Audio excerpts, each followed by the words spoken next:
Okay, good evening or good morning to everybody. This is Simon from the X-Plane 10 blog. We're just covering the fantastic Mitsubishi Zero released by Mr3D. Just showing you some of the details of the cockpit that he's done. It's very thorough, it's fantastic, just so much better than some planes we've seen recently. As we expected, the detail in this cockpit is just incredible. Just every little switch and actuator is covered. Virtually every button can be moved and manipulated and generally has a use. You can see the reticle there. You see the incredible sound that's run by the Dream engine by Alfredo Connex helicopter fame, Dreamfoil. Yeah, sounds are really good in this plane. You just don't get sick of. From what I read, 14 cylinders. It's bloody incredible. Yeah, so even the lighting during the day is pretty good. We'll cover that in a minute. The actual night lighting. Yeah, and the ailerons. Just everything's animated very well.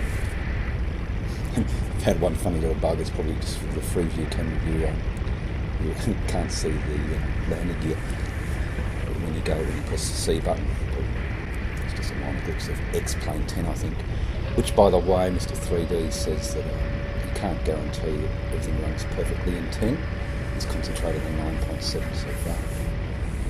Exterior, very good. Really worn, which I prefer. A lot of people don't. They like a nice shiny plane, but this one's pretty battle scarred. Pretty crappy looking up close, rust, flaked paint. I love it. I wish more developers would actually make a plane that looks like it's flown a fair bit. So yep, so don't cop any criticism. They're Mr3D, as I call it. There's the cow flaps, really well modelled, really well animated. Yeah, at one point I turned around, so even it's not often you actually turn around to the rear of the plane and just see just incredible detail. You've got the harnesses and everything. Just keep spinning out because for an hour I was just staring at the cockpit. But don't worry, we'll get you up in the air very, very soon if I can manage to take off safely, which is quite a challenge in this plane. I've since read that you need to lock the rear wheel on this three-wheeler, so tail dragger.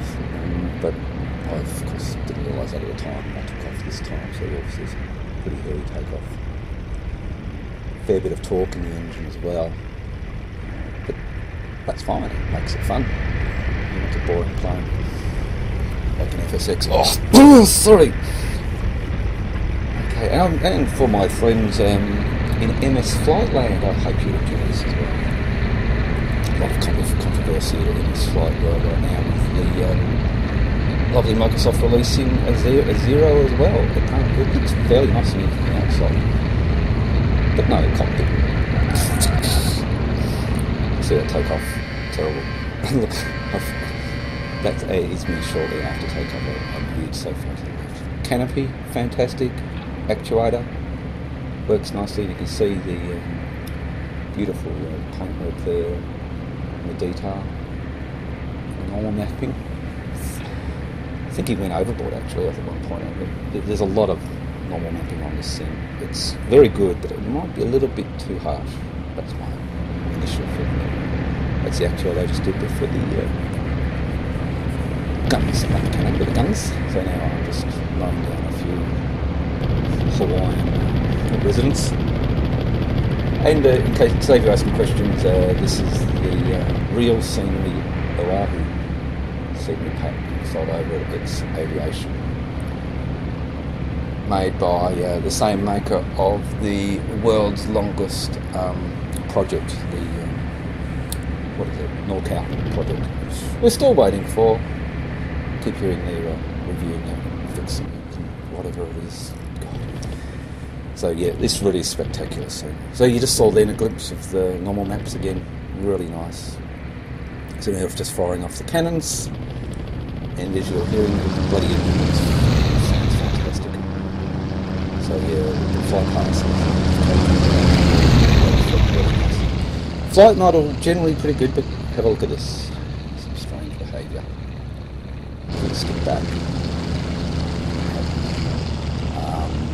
the stick vertically, or if you pull the stick in a similar manner to the left or right, it's like it's a paper plane.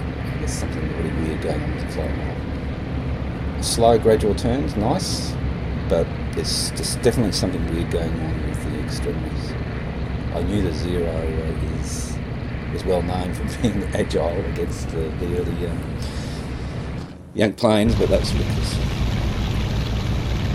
Yeah, so landing gears, very well done and authentically animated, left and right.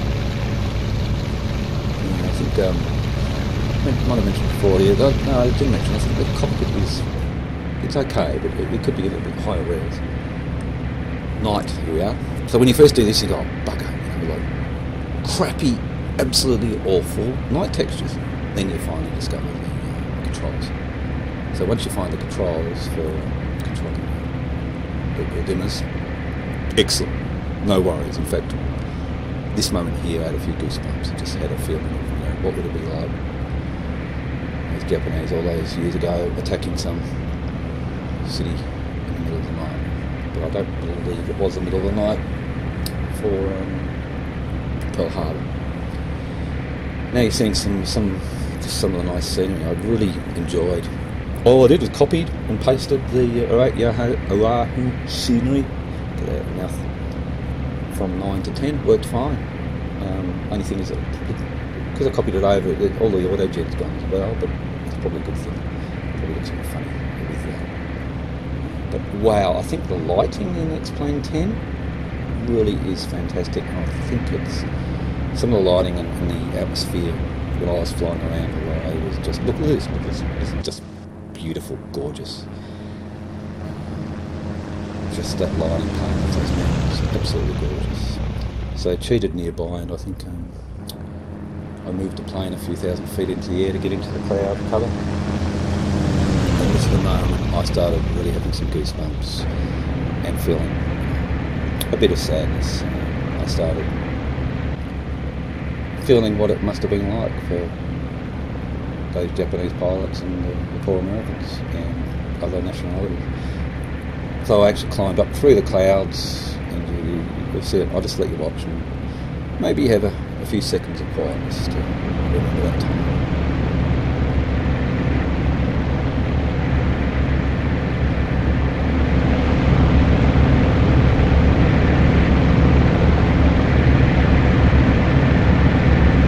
What would it have been like coming through those clouds?